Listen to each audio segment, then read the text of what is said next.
ازيكم عاملين ايه؟ لو زهقتي من الاكلات الدسمة والمحشيات والبشاميلات والجبن والكريمات، كل اكلات رمضان الدسمة دي، تعالي نعمل مع بعض النهاردة اكلة خفيفة قوي ولذيذة جدا، واحلى حاجة فيها انها تتعمل في صينية واحدة. انا بحب النوع ده من الاكلات قوي اللي بيتعمل في صينية او طاسة واحدة.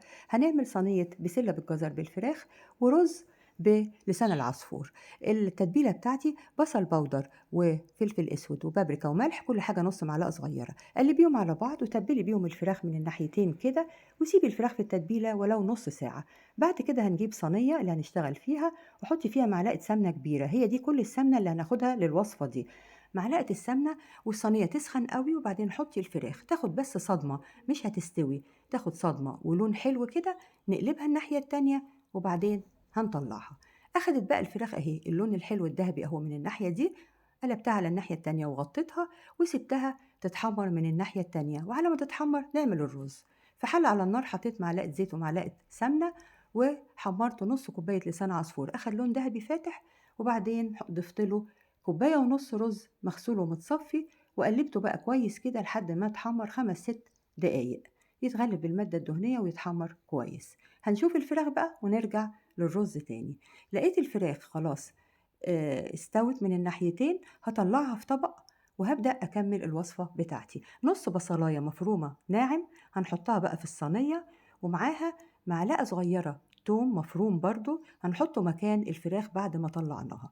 طبعا البصل والثوم مش هياخدوا لون، يعني هما بس يتبالوا كده والريحة الحلوة بتاعتهم كده تطلع. بعد كده هضيف البسلة.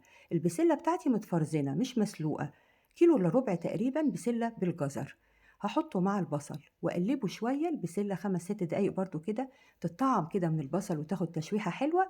بعد كده هبدا اضيف لها الصلصه والطماطم، بس للاسف اللقطه دي ما اتصورتش. انا وسعت مكان كده في الصينيه وحطيت معلقه صلصه كبيره، صلصه طماطم، ودايما اقول لك اعملي الصلصه في البيت بتبقى حلوه قوي. وبعدين حطيت كوبايه عصير طماطم وقلبتهم شويه برضو تشوحوا مع البسله. بعد كده ضفت الشوربه او المرقه بتاعتي وحطيت الفراخ على الوش، وغطيها بقى وسيبيها شوية، والنار تكون يعني أعلى من المتوسطة شوية.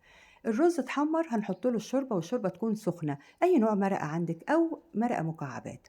غطي الرز بالشوربة كده وغطيه وسيبيه بقى دلوقتي. هنشوف بقى الصينية بتاعتنا. الرز الأول شُفته لقيته اتشرب الشوربة بتاعته خالص، قلّبت الوش بس كده ووطّيت عليه على الآخر خالص وسِبته بقى يكمّل سِواه. هنشوف صينيتنا كويسة كده أهي والمرقة فيها لسه زيادة. هتقلّبي الفراخ، محتاجين إن إحنا نقلّب الفراخ علشان تستوي من الناحيتين. الرز بقى كمّل ال5 6 دقايق بتوعه هتنزّليه من على النار.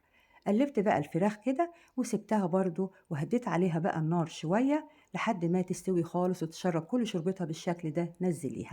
طريقة التقديم بتاعتي النهاردة جبت بولة واطية كده وحطيت فيها كوباية صغننة مقلوبة وغرفت فيها الرز بالشكل ده وضغطت عليه كويس قوي، وبعدين قلبته في طبق التقديم وشلت بقى طبعا البولة دي كده وشلت الكوباية. بقى فيه ايه فتحة صغيرة كده تحطي فيها الخضار، شكل جميل كده يجذب الولاد انهم ياكلوا الرز والخضار.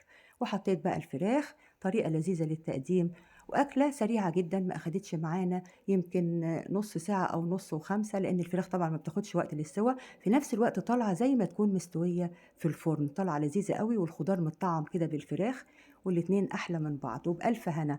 ولو عجبتِك أكلتي النهارده اعملي لايك وشير واشتراك في القناة بتاعتي، وباي باي.